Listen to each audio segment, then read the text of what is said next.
राजा छेरस जो 27 प्रांत का राजा था और हिंदुस्तान से लेकर कूश देश तक राजा छेरस राज्य करता था। और ये कहानी इस प्रकार से शुरू होती है। राजा छेरस बहुत ही धनी और बहुत ही प्रसिद्ध और उदार और प्रेमी किंग था और उसके राज्य में सब कुछ बहुत ही अच्छा चल रहा था। लेकिन एक बार की बात है, राजा छेरस ने अपने 127 प्रांत के जितने अधिकारी हैं, जितने अधिपति हैं, उनके लिए एक सुंदर सा भोजन और भोज तैयार किया। और इस भोज में हिंदुस्तान से और अन्य उन 27 प्रांतों से लोगों को बुलाया गया। और जब ये लोग भोज कर रहे थे, भोजन खा रहे थे, तो राजा छेरस ने अपने राजमहल की उन सुंदर सुंदर सोने की मूर्तियों को और अपने राजमहल की सुंदरता को लिखा हुआ है इस पुस्तक में। 180 दिन तक वो अपने राज्य की उसकी प्रसिद्धि, अपने राज्य की सुंदरता को, अपने राज्य की सोने चांदी उन खूबसूरत बातों को दिखाता रहा। और 180 दिन के अंत में राजा छेरस ने अपनी रानी, जो रानी का नाम है रानी वस्ती को अपने राजभवन में बुलाने के लिए आमंत्रण दिया। क्योंकि जो रानी वस्ती थी बहुत खूबसूरत थी, बहुत सुंदर थी और राजा छेरस चाहता था कि उसकी रानी की खूबसूरती हर एक प्रांत के अधिकारियों और लोगों तक यह प्रकट की जाए। जब राजा छेरस ने आदेश दिया रानी वस्ती को कि राजभवन में आए, लेकिन एक दुख की घटना घट जाती है और एक शर्मनाक बात हो जाती है। रानी वस्ती राजा छेरस के आदेश का पालन नहीं करती है और राजभवन में नहीं आती है, जिस वजह से राजा छेरस ने बड़े दुखी मन के साथ, बड़े दुख के साथ, बेइज्जती को महसूस करते हुए अपने पंडितों को बुलाया, अधिकारियों को बुलाया, सबको बुलाया और कहा क्या क्या जाना चाहिए रानी वस्ती का। वहां के अधिकारियों ने और वहां के जो सभापति हैं, कानून को मानने वाले हैं, उन्होंने कहा राजा रानी वस्ती को तुरंत रानी पद से हटा दिया जाए और राजा के लिए एक सुंदर कन्या राजकुमारी और रानी के रूप में नियुक्त की जाए। राजा इस बात से खुश होता है और ये आदेश पारित किया जाता है और रानी वस्ती को रानी पद से हटा दिया जाता है। अब रियल कहानी इस प्रकार से शुरू होती है। 127 प्रांतों में जो राजा छेरस राज्य करता था, आदेश दिया कि सुंदर कन्या राजा के लिए राजभवन में रानी के रूप में चुनने के लिए ली जाए। हर एक देश से सुंदर सुंदर कन्याओं को लिया जाता है और इसी समय एक सुंदर खूबसूरत सुशील कन्या जिसका नाम है एस्तेर, जो अनाथ होती है, उसके माँ बाप नहीं होते हैं, उसके चाचा यानी उसके जो चाचा है मुर्दकई, वो उसको पालता और पोसता है और ये लड़की अनाथ होती है और एस्तेर जो है राजभवन में इस प्रकार वो लाई जाती है। कुछ समय के बाद वहाँ की व्यवस्था के अनुसार, वहाँ के कानून के अनुसार उन लड़कियों को वनवास में रखा जाता था और उनके शुद्धिकरण के लिए और उनके प्रशिक्षण के लिए, उनके भोजन के लिए लोगों को नियुक्त किया जाता था। और राजा के आदेश पर उन लड़कियों को राजभवन में राजा के पास भेजा जाता था ताकि राजा उन्हें पसंद करें और जो रानी के लिए नियुक्त हो जाए, फिर राजा उसे नियुक्त कर देते थे रानी के लिए। और इस प्रकार से एस्तेर जो है राजा एस्तेर को रानी के रूप में स्वीकार करते हैं और एस्तेर, अनाथ लड़की एस्तेर को रानी बनाया जाता है। और मेन इस घटना का आरंभ और शुरुआत इस प्रकार से अब आगे होता है। राजा छैरस अपने राजभवन में एक बहुत प्रसिद्ध व्यक्ति को एक उच्च पद देता है जिसका नाम हामान होता है। हामान अपनी पदवी का काफी घमंड उसे होता है और वो चाहता है कि हर एक लोग उसके सामने झुके, उसे प्रणाम करें, उसका आदर करें, उसका सम्मान करें। लेकिन यहां एक एस्तेर का जो चाचा है जिसका नाम मुर्दकई है, वो भी राजभवन में काम किया करता था, द्वारपाल का काम किया करता था। लेकिन मुर्दकई कभी उसके सामने झुकता नहीं था। इस बात से हामान बहुत क्रोधित हुआ और उसने कहा, अब मैं कुछ तो फाइंड आउट करता हूं, ये व्यक्ति है कौन और क्यों ऐसा नहीं करता है। हामान फाइंड आउट करता है और पता चलता है कि मुर्दकई तो एक यहूदी है और यहूदी लोग किसी के सामने ऐसे झुकते नहीं हैं। और इस वजह से हामान ने एक योजना बनाई और उसने ये सोच करके एक प्लानिंग बनाई कि यहूदियों को मैं पूर्ण रूप से नष्ट कर दूंगा और मुर्दकई को भी नाश कर दूंगा, इसके पूरे समाज को, इसके पूरे वंश को मैं मिटा डालूंगा। ये कानून हामान बना लेता है क्योंकि वो अधिपति होता है, अधिकारी होता है, उसके पास अधिकार होता है और राजा की अंगूठी भी उसी के अधीन और अधिकार में होती है। जैसा वो कहता है राजा उस बात को मानता है। हामान ने एक कानून बनाया और उस कानून में एक चिट्ठी लिखी कि जितने भी यहूदी हैं उन सब के लिए मौत का फरमान, आदेश राजा के द्वारा चिट्ठी लिखी गई, उसमें सील लगाई गई और भेजी गई। क्योंकि उसने, हामान ने कहा था, राजा ये यहूदी लोग जो है छोटे से ग्रुप हैं और ये आपके बात को मानते नहीं, आपके कानून को नहीं मानते हैं और ये आपके कानून के खिलाफ हैं और ये आपके लिए घातक हो सकता है, इसलिए इन्हें मार देना, ये नाश करना ही उचित होगा। राजा इस बात से सहमत हो जाता है और ये आदेश पारित किया जाता है और एक निश्चित दिन तय किया जाता है कि यहूदियों को इस दिन मौत की घाट उतारने का आदेश है।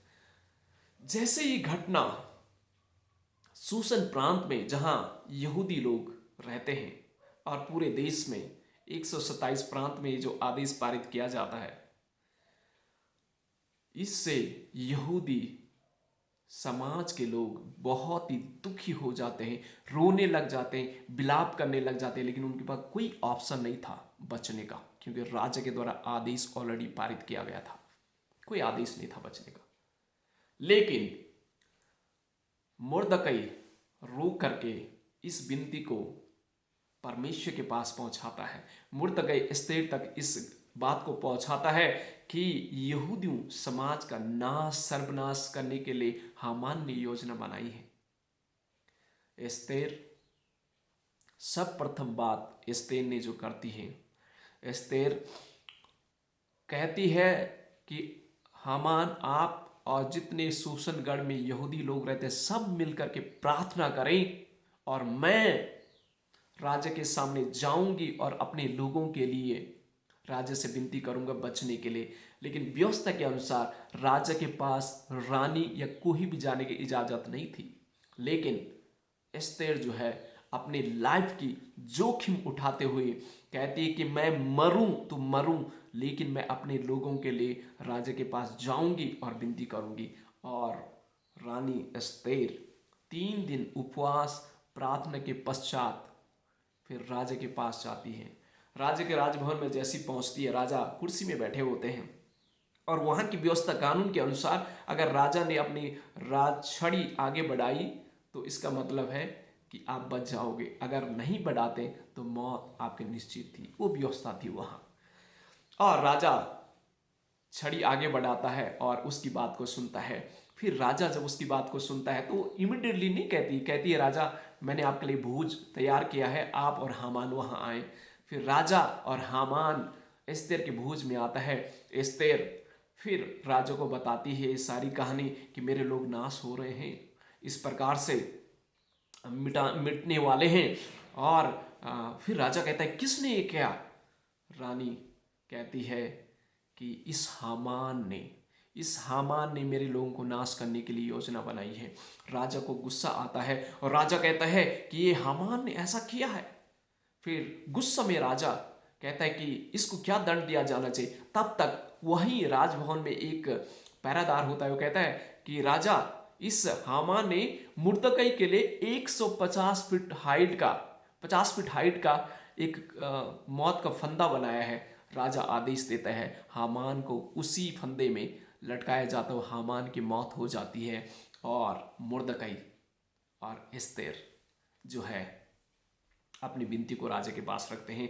और फिर जा कर के आगे इस प्रकार से होता है कि राजा और एस्तेर रानी और मुर्दकई एक नया फरमान, एक नया कानून तैयार करते हैं और उसमें लिखते हैं कि यहूदियों को सर्वनाश नहीं बल्कि यहूदियों को बचाया जाना चाहिए। और राजा की सील उसमें लगाई जाती है और राजा की मोहर उसमें लगा करके तुरंत हर प्रांतों में आदेश पहुंचा जाता है और यहूदियों की जिंदगी बच जाती है और यहूदी के जीवन में एक खुशहाली आ जाती है।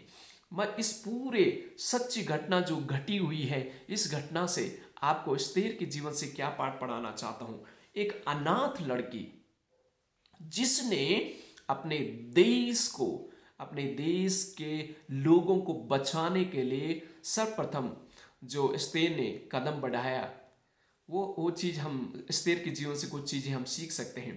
पहली बात जो एस्तेर की लाइफ से हम सीख सकते हैं वो ये है, एस्तेर दीन और नम्र स्वभाव की महिला थी।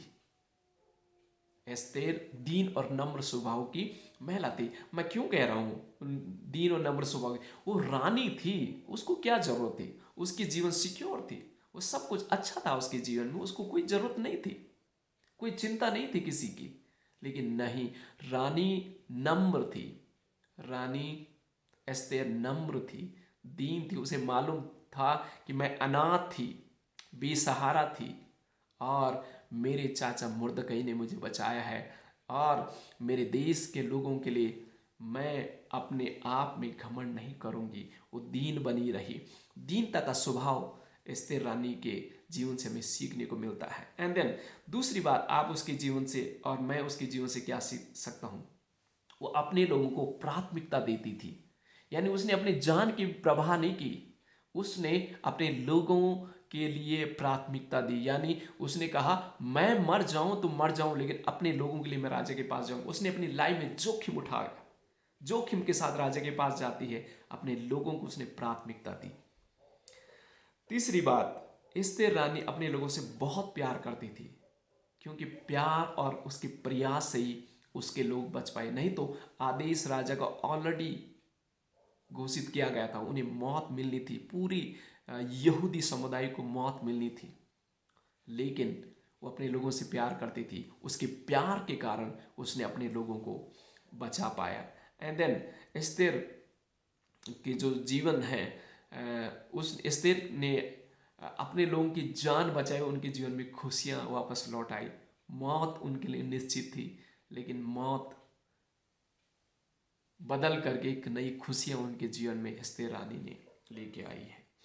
तो आज मैं उत्साहित आपको करना चाहता हूं इस पुस्तक की कुछ बातें जो सीखी। जैसे मैंने आपको बताया, जब भी आप जिस पदवी में आप हो, जहां पर भी आप हो, आप हमेशा दीनता का स्वभाव प्रकट करें। कहीं भी आप हैं, जीवन के किसी भी क्षेत्र में हैं, शायद आप अपनी लाइफ में कहीं अच्छे पदवी में हैं, अपने पास्ट को कभी ना भूलें। दीनता का स्वभाव जीवन में बना के रखें। और दूसरी बात, अपने लोगों को प्राथमिकता दें, या जो आपके साथ काम करते हैं उन्हें प्राथमिकता दें। एंड देन तीसरी बात जो है वो ये है कि आप अपने लोगों से प्यार करें, प्यार करें लोगों से, क्योंकि प्यार वो शक्ति है, वो ताकत है जो हर हर एक मंजिल को पार कर लेता है। और प्यार से दुनिया जीती जा सकती है। जैसे एस्तेर रानी ने प्यार से अपने लोगों को बचा लिया, जिनका मरने का फरमान उनके लिए ऑलरेडी दिया गया था, उसने अपने लोगों को बचाया है और लोगों के जीवन में खुशी लेके आए। दूसरों के लिए खुशी का कारण बने, जैसे एस्तेर रानी अपने लोगों के लिए खुशी व आनंद का कारण बनी। तो मैं आपको ये उत्साहित करना चाहता हूँ कि आप एस्तेर रानी के जीवन से और मुर्दके के जीवन से एक पाठ हमको सीखने की आवश्यकता है। अपने जीवन में हमेशा हमेशा दूसरों के लिए कुछ अच्छा करने की कोशिश करें, और जब आप अच्छा करेंगे आपके जीवन में बहुत आनंद और खुशी होंगी। जैसे एस्तेर रानी ने दीनता का प्रतीक के रूप में काम किया, तो और एस्तेर रानी ने अपने लोगों को प्राथमिकता दी, एस्तेर रानी ने अपने लोगों से प्यार किया और अपने लोगों की जान बचाई, एस्तेर रानी ने उनके जीवन में खुशियां लौटा के लेके आई। आप भी दूसरों के जीवन में खुशियां लौटा के लेके आए। तो परमेश्वर आपको आशीष दे। अगर आपको इस संदेश से आशीष मिली है, कमेंट में ज़रूर आप लिखें, और ताकि मैं भी इससे आगे अपने आप में इम्प्रूवमेंट ला सकूं। आप कुछ भी कमेंट में लिख सकते हैं, और अगर आपको आशीष मिली है तो आप ज़रूर दूसरों को भी ये आशीष बांटें। Thank you very much.